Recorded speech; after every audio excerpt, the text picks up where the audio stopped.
पूर्वांचल को आज बड़ी सौगात मिली है। सीएम योगी की मौजूदगी में केंद्रीय सड़क परिवहन एवं राज्य मार्ग मंत्री नितिन गडकरी ने जौनपुर में 3 नेशनल हाईवे की आधारशिला रखी है।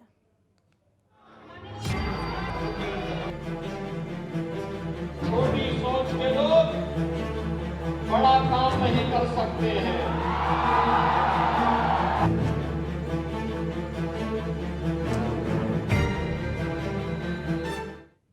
पूर्वांचल में हाईवे का जाल। जी हां, 2022 विधानसभा चुनाव से पहले यूपी पर जमकर सौगातों की बरसात हो रही है। यूपी के मुखिया योगी आदित्यनाथ हर दिन अलग अलग जिलों का दौरा कर रहे हैं। इसके साथ ही केंद्रीय नेतृत्व भी यूपी के माहौल को देखते हुए यूपी में डेरा डाले हैं।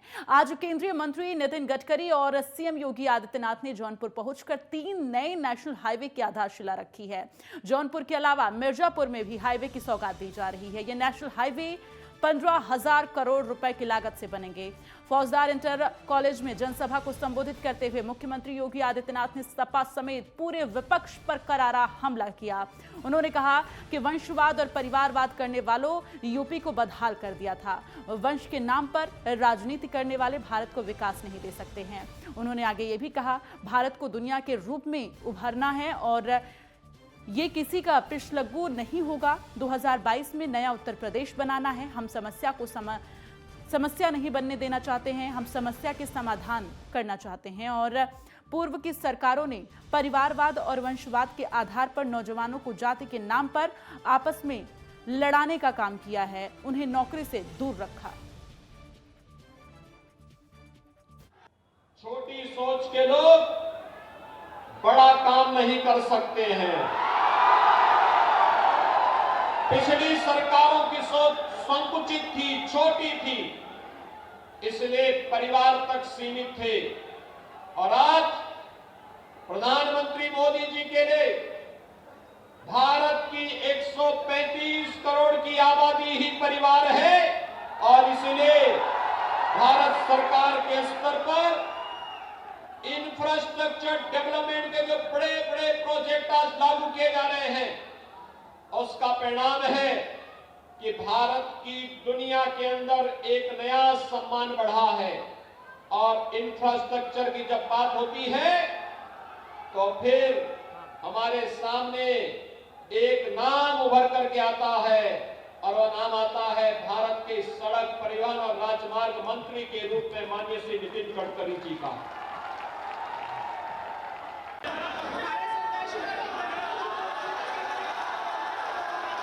मिली है और आपको बता दें 3 नेशनल हाईवे की आधारशिला आज रखी गई। जौनपुर की तस्वीरें ये सामने आई हैं। सीएम योगी आदित्यनाथ और केंद्रीय मंत्री नितिन गडकरी ने ये शिलान्यास किया है और इसके साथ ही लगातार 2022 विधानसभा चुनाव को देखते हुए कई बड़ी सौगातें दी जा रही हैं।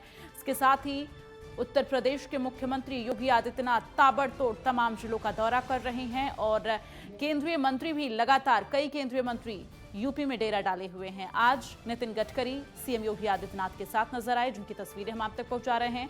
जौनपुर को हाईवे की सौगात मिली है। 3 नेशनल हाईवे की आधारशिला आज रखी गई है। तो 1500 करोड़ से बनेंगे नेशनल हाईवे, ये लागत है इन तीनों नेशनल हाईवे के।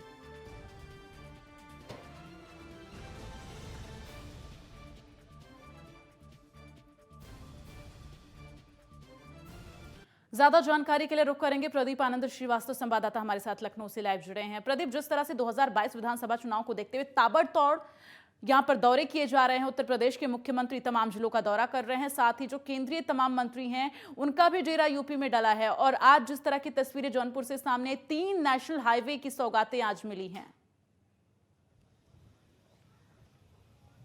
बिल्कुल, जिस तरह से उत्तर प्रदेश के पूर्वी क्षेत्र में बीजेपी अपने जो है प्रदर्शन को निश्चित रूप से आक्रामक करती हुई नजर आ रही है, उसके क्रम में आज एक बड़ी उपलब्धि कह सकते हैं पूर्वांचल वासियों को मिली है, जहां पे 3 राष्ट्रीय राजमार्ग की आधारशिला रखी गई है, नितिन गडकरी रखी है। और सभी लोग जानते हैं कि नितिन गडकरी जो टाइम लिमिट देते हैं उस टाइम लिमिट में सड़क का निर्माण कार्य पूरा होता है। अगर हम बात करें तो 1500 करोड़ का जो नंबर है वो बहुत बड़ा नंबर होता है। कनेक्टिविटी जितनी बढ़ेगी उतनी ज़्यादा जो है विकास के आयाम स्थापित होंगे। निश्चित रूप से जो कॉरिडोर है कि काशी कॉरिडोर, उसके बाद अयोध्या, फिर उसके बाद बात करें गोरखपुर, और कहीं ना कहीं से ये जो राष्ट्रीय राजमार्ग हैं ये नेपाल और बिहार से जुड़ते हुए नजर आ रहे हैं। तो लोगों के आगमन के बाद निश्चित रूप से जो विकास के नए आयाम हैं वो स्थापित होंगे और इसी क्रम में अभी और आगे आचार संहिता के पहले और भी उपहार मिलने की उम्मीद है। दीप्ति।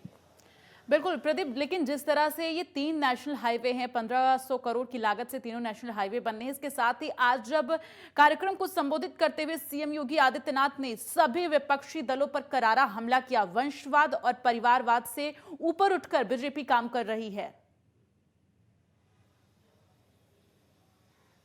बिल्कुल, जिस तरह से सीएम योगी आदित्यनाथ ने अपने पहले भी संबोधनों में इस तरह बोला है और आज भी उन्होंने बोला है, एकदम स्पष्ट साफ और इसका जो मतलब है वो एकदम साफ निकल के आता है, क्योंकि इसके पहले जो सरकारें थी वो निश्चित रूप से कहीं ना कहीं से उन सरकारों के अंदर जो उनके साथ अंदर खाने में जो चीज़ें होती थी, जैसे अगर हम बात करें समाजवादी पार्टी की तो लोक निर्माण विभाग के मंत्री खुद शिवपाल सिंह यादव थे। जो तमाम ऐसे फैसले थे जो शिवपाल सिंह यादव खुद लेते थे, मुख्यमंत्री का उसमें कोई रोल नहीं होता था। वहीं अगर दूसरी तरफ बात करें तो उनके जो पिता हैं अखिलेश यादव के जो पिता मुलायम सिंह यादव, उनका भी एक अलग कोटा था, अरविंद सिंह गोप का एक अलग कोटा था। तमाम ऐसे लोग थे जो निश्चित रूप से अलग अलग मुद्दों पर अपनी राय को रखते थे और उनके फैसले ही उत्तर प्रदेश में चलते थे। लेकिन अब यहाँ पर क्या है कि एक पारदर्शिता है, एक सिस्टम है, उस सिस्टम के अनुरूप जो है, चाहे वो निर्माण कार्य हो, चाहे वो योजनाएं हो, कोई भी चीज़ जो धरातल पर उतारनी है, सिर्फ एक ही व्यक्ति उसकी मॉनिटरिंग करता है, वो मुख्यमंत्री। और मुख्यमंत्री ने बहुत ही स्पष्टता के साथ ये बताया है कि जो पारदर्शिता है वो सिर्फ उत्तर प्रदेश में बीजेपी सरकार में रही है, किसी सरकार में नहीं रही है। और ये सच भी है, क्योंकि इसके पहले जब अखिलेश की सरकार थी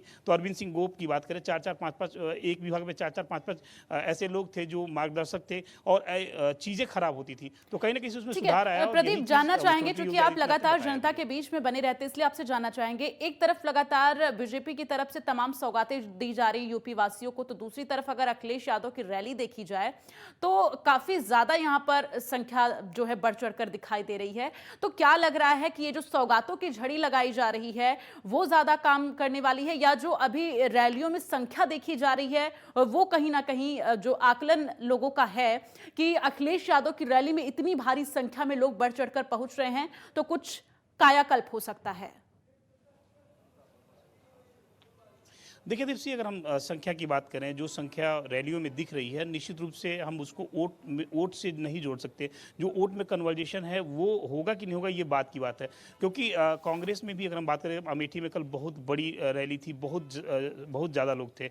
वही चीज़ अखिलेश यादव की अगर बात करें, अखिलेश यादव की रैली में भी बहुत ज़्यादा लोग थे। लेकिन ये एक्चुअल होते कौन से लोग हैं, इनके विषय में जानना जरूरी है। तमाम ऐसे ज़िले हैं, जैसे अगर आज अमेठी में कार्यक्रम हो रहा है या फिर लखनऊ में कार्यक्रम हो रहा है, तो आसपास के 10-12 जिले ऐसे हैं जहां से कार्यकर्ताओं को और जो बूथ स्तर के कार्यकर्ता उनको बसों में भरकर ले आया जाता है, शक्ति प्रदर्शन किया जाता है। वो स्थानीय जनता नहीं होती है। स्थानीय जनता किसको वोट करती है ये सिर्फ ईवीएम को पता होता है और चुनाव वाले दिन जो है जनता वोट करती है।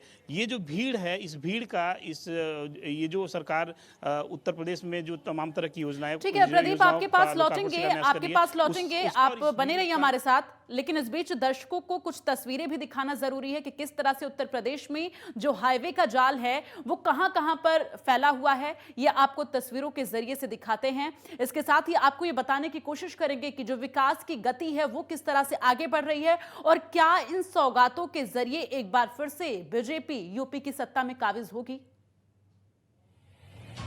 गोमती नदी के तट पर बसा जौनपुर पौराणिक, ऐतिहासिक और सांस्कृतिक महत्व का एक प्राचीन शहर है।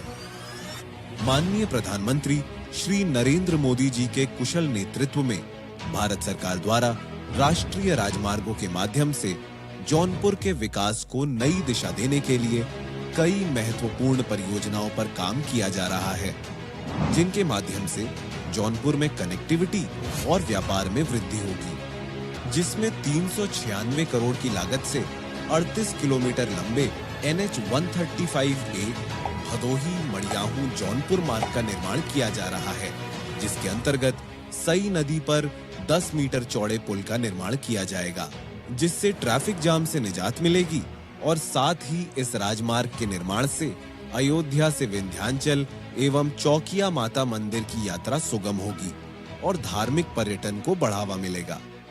इस मार्ग पर मड़ियाहू शहर में 4 लेन ग्रीनफील्ड बाईपास का निर्माण किया जाएगा। इसके अतिरिक्त NH 731B मछली शहर जंघई भदोही मार्ग का चौड़ीकरण एवं निर्माण भी प्रारंभ किया जा रहा है, जिसकी कुल लंबाई 48 किलोमीटर तथा लागत 700 करोड़ रुपए है। इस राजमार्ग के निर्माण से वाराणसी तक की कनेक्टिविटी बेहतर होगी, जंघई एवं भदोही में नए ग्रीनफील्ड बाईपास का निर्माण किया जाएगा। जौनपुर में सुगम यातायात के लिए गोमती नदी पर 27 करोड़ की लागत से 212 मीटर लंबे पुल का निर्माण किया जा रहा है, जो जौनपुर और आजमगढ़ के बीच आवागमन सुगम करेगा। इन राजमार्गों के निर्माण से स्थानीय उद्योगों, कृषि, हस्तशिल्प आदि को नई ऊर्जा प्राप्त होगी और पर्यटन एवं रोजगार के क्षेत्र में संभावनाओं के नए द्वार खुलेंगे। कनेक्टिविटी बढ़ेगी तो न सिर्फ जौनपुर बल्कि उत्तर प्रदेश भी प्रगति के नए मार्ग पर बढ़ चलेगा। तो सड़क परियोजनाओं को लेकर जो बीजेपी सरकार ने वादा किया था, ऐसे में वो कहीं ना कहीं पूरी होती हुई नजर आ रही है। इसके साथ ही अगर हम जिक्र करें तो एक जिले से दूसरे जिले और साथ ही एक राज्य से दूसरे राज्य में जाने के लिए जो कनेक्टिविटी है वो किस तरह से सुगम होती जा रही है, ये भी हमने आपको तस्वीरों के जरिए दिखाने की कोशिश की। फिलहाल यहाँ वक्त एक छोटे से ब्रेक का है, जल्द लौटेंगे। आप देखते रहिए नेटवर्क 10। छोटी सोच के लोग बड़ा काम नहीं कर सकते हैं।